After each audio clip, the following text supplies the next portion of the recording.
Монголын радио үзүүлж байна.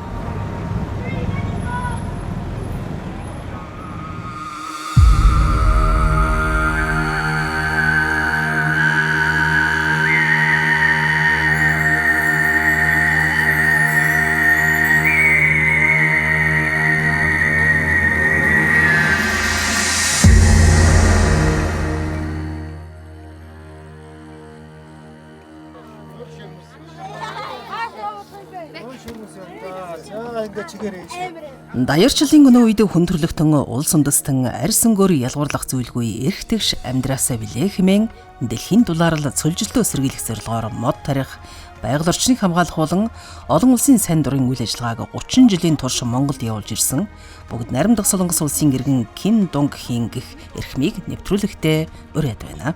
Тэрээр дэлхийн дулаарл ба цөлжилтөө сэргийлэх зорилгоор 2008 оноос өнөө хүртэл Булган аймгийн Баян нуур суманд 300 гаруй мянган мод тариад байгаа юм.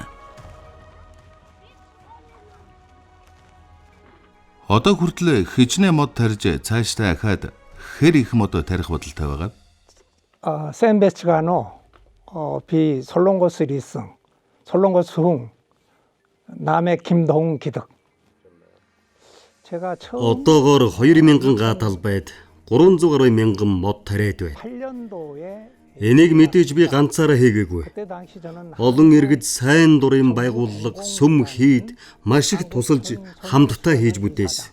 지금은 이름이 Цаашдаа бүр их мод тарих зорилготой байна. 진흥원으로 바뀌었는데 Миний хувийн бодол бол 표를 막고 Монголын говийг ой модоор дүүргэхийг хүсэж мөрөөдөж байгаа. 청소년들에게 Говьд очиж судалгаа хийж үзсэн маш их хэмжээний бэлтгэл ажил хийгдэхэр байна. 가치관과 그리고 Говьд мод тарих ажил маань амжилттай болох юм бол хүн бүрд мод тарих боломжтой гэдэг үлгэр жишээ болж чадна гэж үзэж байна. 그게 청소년들도 이렇게 훈련을 시키는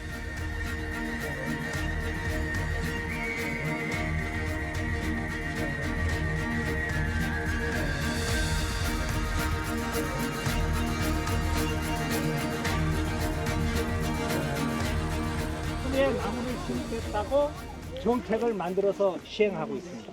Тэгээд ч одоо Монголд одоо тэр бүс модны хөтөлбөр одоо ингээ явагдаж байгаа шүү дээ. Монголын говьд ер нь мод тарих боломжтой юу? 제가 이제 그 한국 중앙 청소년 Баян нуур сумд мөн адил цөлжилт болж мод ургахгүй гэдэг байсан. 기후 변화로 Говьд мод тарих нь Баян нуур суманд мод тарьсантай адил эхний 2-3 жил сайн арчлах хэрэгтэй. Учир нь модны үндэс нь 4-5 метрийн гүнд хөрсний усанд хүрвэл цаашдаа ургахад ямар ч асуудалгүй болдог. Говьд бол арай гүнд хөрсний ус байх магадлалтай.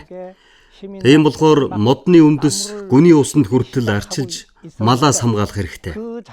Гэхдээ бас асуудал байна. Хурдан ургадаг Ульяс болон Акашна модыг сонгосон. Тэгээд маш хурдан ойжсон боловч Акашна мод нь ямар нэгэн чухал ашиг байдаггүй. 찾아서 가서 Бусад ургамлыг ургахад саад болдог, ойр хавийн ургамлаа сүйдэлдэг. 노루라는 За Ульяс мод бол хурдан ургадаг боловч үрээ хаях үед маш их хөвөн хаяж бас л бохирдуулж хүмүүст аллерги үүсгэдэг. 많고 물도 많은 Тийм болохоор Монголын засгийн газар заавал энэхүү судалгааг маш сайн хийж өндөр үр дүнд хүрээсэй гэж хүсэж байна. 작은 호수는 다 말라버려. Мөн 1 тэрбум мод тариад зогсох биш. 100 тэрбум их 80 мод тарихын төлөө дэлхийн дулаарл цөлжилтийн эсрэг зогсохгүй үргэлжлүүлэхэд хамтдаа тусалж дэмжих партнер нь манай Солонгос иргэд хүүхдүүд байгаасаа гэж хүсэж байна. 그리고 다양으로 좀 2020 онд байхаа Монгол улсын ерөнхийлөгч Хүрэл Сүнхийн мэдээлэл Солонгост мэдээгээр гарч байсан. 방문하니까 2030 он хүртэл 1 тэрбум мод тарина гэж. Би тэр мэдээг үзээд өөрийн нүд чихэндээ итгээгүй маш их баярлсан. 높은 Учир нь өдий хүртэл 20 жил орчим Монголд мод тарьж байхдаа яг миний хүсч байсан зүйлийг Монгол улсын ерөнхийлөгч Хүрэл Сүнх тэрбум мод тарина гэж мэдэгдсэн. 그래서 Би Монголын засгийн газраас ийм хөтөлбөр хийгээсэй гэж 20 жилийн турш хүсэж мөрөөдөж ирсэн. 어떻게 Би мэдээ үзэнгээ алга ташиж маш их баярлсан. 다른 21 оноос хойш 4 жил мод тарих хугацаанд өөр газар мод тарьж байгаа харагддаггүй байсан. Харин одоо бол энд тэнд маш их тарьж байна. Улаанбаатар хотоос Нисэх хүрэх замдаж гисэн улс даяар мод тарих хөдөлгөөн сайн өрнж байгаа харагддаг. Асуудал нь мод тарж байгаа нь сайн хэрэг боловч тарьсан модоо хэр арчилж байгаа болоо гэж санаа зовж байна. Мод тарихад сайн арчилгаа хэрэгтэй, баггүй төсөв хэрэгтэй болдог. Тиймээс Баяннуур сумд хэрэгжүүлсэн ажилтай ижил тарьсан мод нь өөрөө эдийн засгийн үр нөлөөтэй тарьсан модоо үржүүлж худал даанд гаргаж түүнээс олсон орлогоор мод арчилгааг цалинжуулж чадвал эко орчин болон эдийн засгийн асуудлыг шийдэж чадна. Манай Солонгост бас 60-70 донд Пак Чонхи ерөнхийлөгч мод тарих хөдөлгөөн гаргаж байсан. Одоо Солонгос тэр чигтээ ой хөвчөөр бүрхсэн байна. 2008 оноос эхлээд одоо манай энэ Ким захирлын оролцоотой Нугаан Аз гэдэг төрийн бас байгууллага орж ирж байсан. За ингээд одоо 2008 оноос өнөөдрийг хүртэл ерөнхийдөө бол Нугаан Аз болон Нугаан дэлхийн болон бусад одоо бүгд нар Солонгос улсын төрийн бас байгууллагууд 124 га талбай дээр ойжуулалт хийсэн. За 124 га талбай 4 хэсэгтэй ойжуулалт хийж эхэлсэн. За энэний яг үндсэн 3 талбай дээр энэ хүн бол одоо жил болгон ирж ойжуулалт хийж жил болгон ирж тодорхой хэмжээнд бас мод тарьж ингэж явдаг. За сүүлийн манайх бол 330 гаруй мянган мод тэрбум мод үндэсний хөтөлбөрийн хүрээнд тарихаар даалгавар авсан. Ерөнхийлөгчийн даалгавар авсан.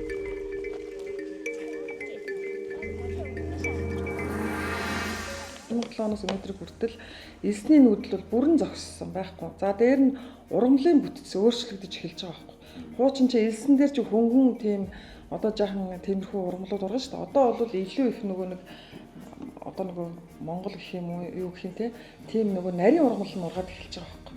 Тэр нэгдүгürt ургамлын бүтц нөлөөдөд эхэлж байгаа. За хоёрдугаарт мэдээж энийгээ дагаад одоо хатуу ширүүн уур амьсгалтай ингээл байнгын салхи шороош уурдаг гэсэн тэр нь зогсож байгаа. Яг тэгвэл эн чинь бас үе айгүй угал золдог байсан. Тэрний тоо бас цөөрцөн байхгүй. Харьцангуй ингээд зөөрөд бас салхины одоо тэр салхиа дагаад ингээд амар хамарсан шороо шуурган багсцсан. Энэ одоо мод зод янтрын тэлтэй. За 3 дугаарт мэдээж одоо энэ залуучууд хүүхдүүдэд одоо экологийн хамгийн том боловсрал олгож байгаа байхгүй. Хаач байсан одоо ганцхан манай сум биш. Энд чи одоо төрж өссөн хүүхдүүд мэдээж ингээ мод тарьж ургуулж ээж бид нар орчингоо ингэж бидний амьдрах орчин сайжирна гэдэг юутай явж байгаа шүү дээ. Тийм учраас яг тэр үлгэрлэлээр хааж очиж амьдэрсэн яг л тийм жишгээрээ амьдрна гэсэн тийм ойлголт экологийн аюул том боловсрал. За тэрийгээ дагаад өөртөө ч гэсэн одоо юу гэдэг нь тэр байгаль дэлхийдээ хандах хандлага бүх юм бас өөрчлөгдөж ирж байгаа байхгүй. Энэ угаасаа яг хүүхдүүдтэй уулзах бид нар ч нэг сонсох төр гэж нэг юм тэрэн дээр харагддаг байхгүй.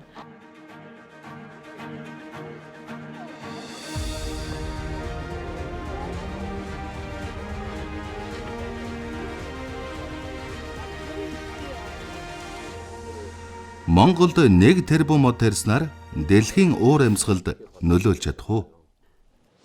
반반이었던 것 같아요. Дэлхийн дулаарл цөлжилт нь хүн төрөлхтний маш том асуудал. Нэгдсэн үндэсний байгууллагын нарийн бичгийн дарга дэлхийн дулаарл аль хэдийн өнгөрсөн гэж мэдэгдсэн.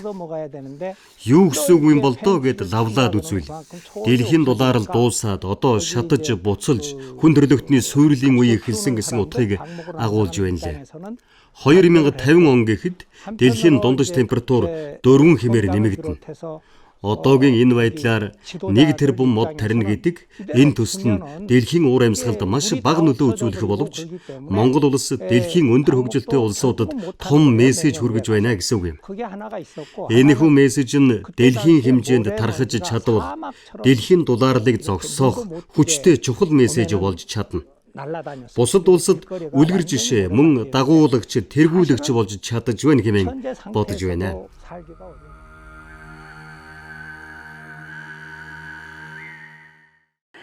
Анх бидний энэ юу ч яахгүй тийм нөө сүлжилт явагдсан. Элсний нүүдэлтэй айлын гашаатаа тулцсан тийм нүүдэл элсний нүүдэлтэй байсан шүү дээ. Тэгээд мод тариад одоо ийм элсний нүүдэл нь хамаагүй багассан байгаа.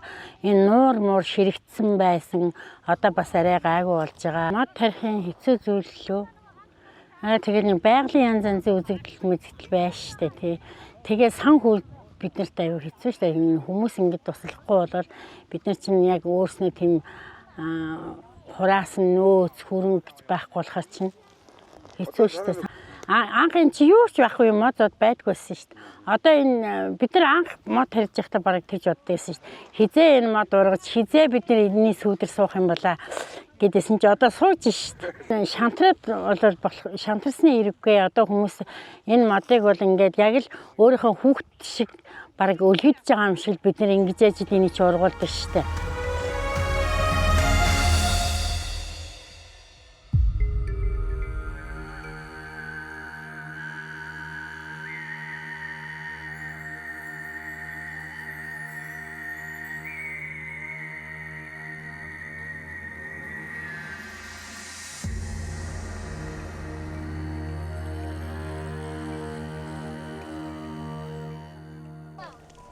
Тэгээд энэ мод идэр тарихад тусалж байгаа солонгосчуудаа маш их баярлаа. Ингэсний ачаар найзууд болон бусдаагаа илүү дотн болж ярилцах орчин бүрдүүлж өглөө. Тэгээд дөнгөсөө манай сумын дарга хүртэл хэллээ. Энэ солонгосчууд манай Баянуур биш Монгол даяар ингэж мод тарих аян явуулж байгаа. Тэрэнд нь би маш их сэтгэл хангалуун байна. Солонгос улсаас хүүхдүүд ирж мод тарихад хүндрэлтэй тал нь юу вэ? Солонгос хүүхдүүд Монголд ирэхэд аяллаа виз авч ирэх болдог. Энэ нь сурагч насны хүүхдүүдийн хувьд их үнэтэй тусдаг л да. Мөн хүүхдүүд ирлээ гэхэд тэдний байрлах байрны асуудал маш хүнд байдаг. Гэр түрээслэх зардал их өндөр үнэтэй болсон. Мөн дэд үдцэн хүүхдүүдэд байрлахад тохиромжгүй байдаг. Монголын оюутан хүүхдүүдийг харахад ихэвчлэн оюутны байр биш гэр хороололд байрлаж байх нь харагдсан.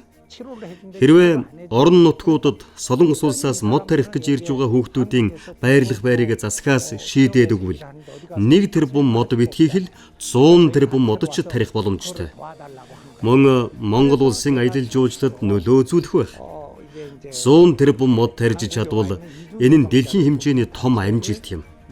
Засгийн газрын зүгээс эко тур гэдэг виз гаргаад саадгүй хурдан гаргаж дэмжлэг мөн байрлах хостелийн асуудлыг шийдэж өгвөл маш сайн байна.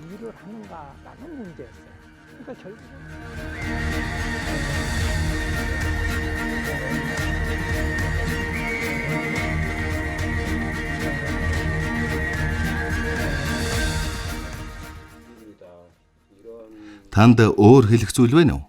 Солонгос Монголын харилцаа болон харьцуулалт туршлага солилцооны тухай өөрийн бодлоо бидэнтэй хуваалцаач. 1990 онд Солонгос Монголын дипломат харилцаа тогтоосноос хойш 30 гаруй жил болж байна. Монгол Солонгосын гадаад харилцааны хувьд стратегийн хамтрагч гэх боловч яг бодит байдал дээр харахад стратегийн хамтрагч гэх зүйл харагддаггүй. Зөвхөн улс төрийн харилцаа биш, бодит байдал дээр хөрсөн дээр биечлэн хамтран бүтээх ажлууд иргэд маш их байгаа. Энэ талыг олж харж, улс төрийн өөрчлөлт шин санаа гаргаж бодитоор биелээсэй гэж хүсэж байна. Монголын хувьд дэлхийн дулаалд нөлөөлж байгаа хамгийн чухал зүйл бол бэлчээрийн асуудал. Мэдээж мал аж ахуй болон Монголд маш чухал зүйл л дээ. Мах, ноос, сүү гэх мэт. Гэхдээ энэ их мал зогсолтгүй бэлчээрийн өвсийг идэж байгаа нь Монголыг дэлхийн бусад бүсээс хамаагүй хурдан цөлжидэд хүргэж байгаа хамгийн том хүчин зүйл. Энийг мал аж ахуйн орчин үеийн техникээр хөгжүүлж газар нутгийн талбайг өшөө бүр ашигтайгаар ашиглах хэрэг бий. Ногоо, будаа, блубери тарих гэх мэт дэлхийн зах зээлд гаргаж болох бүтээгдэхүүнийг тариалах өндөр боломжтой. Солонгос улс газар тариалан хөдөө аж ахуйг улсын төсвийн 6 дахь салбар болгож хөгжүүлсэн. Жижиг газар нутгаас их хэмжээний ногоо хурааж боловсруулж авах технологиг эзэмшсэн. Гэвч Солонгос улс хүнсний дутагдaltaй орн. Монголын уудам газар нутагт Солонгос технологиг нийлүүлж хүнсний ногоо тарьж ургуулах хэрэгтэй. Үүнийг дагаад аялал жуулчлалаа хөгжүүлэх стратегийг бодлоготойгоор төлөвлөж хэрэгжүүлэх боломжтой байхаа гэж бодож байна. Ингэж чадвал жинхэнэ стратегийн хамтрагч болж чадна. Монгол Солонгос хоёр улс түүхийн хувьд ч их ойрхон хүмүүс шүү дээ. Монголд байдаг Солонгосын зарим түүх судлаачид Монголын зүүн хэсэг дорнодын нутгаас Солонгос хүмүүсийн үүсэл эхэлсэн гэж үздэг. Кугри улсын үүсэлч мөн тэндээс гэдэгтэй. Энэ талаас харсан ч Монгол Солонгос хоёр маш ойрхон хүмүүс. Монгол бол хүчирхэг гүрнүүдийн яг голд нь байдаг. Солонгос бас Америк нэгдсэн улс Хятадын дунд улс төр хийж байдаг талаасаа ч хоёр улс маань их төстэй. Ийм учраас хамтдаа цаашдаа хөгжөөд явах тал дээр гар нийлнэ гэдэгт итгэлтэй байна. Мод тарих нь сайн хэрэг боловч тарихаас илүү арчлан тордох нь чухал. Арчилж тордохоос гадна нийгэм эдийн засагт ямар үр нөлөөтэй вэ? Байгаль орчинд ямар ач холбогдолтой вэ гэх зэргээр олон талын судалгаа шинжилгээнд тулгуурсан байх ёстой. Энэ жишээг бүгд найрамдах Солонгос улсын иргэн Ким Донг Хин өөрийн биеэр үлэрлэн харуулж байгаа нь энэ.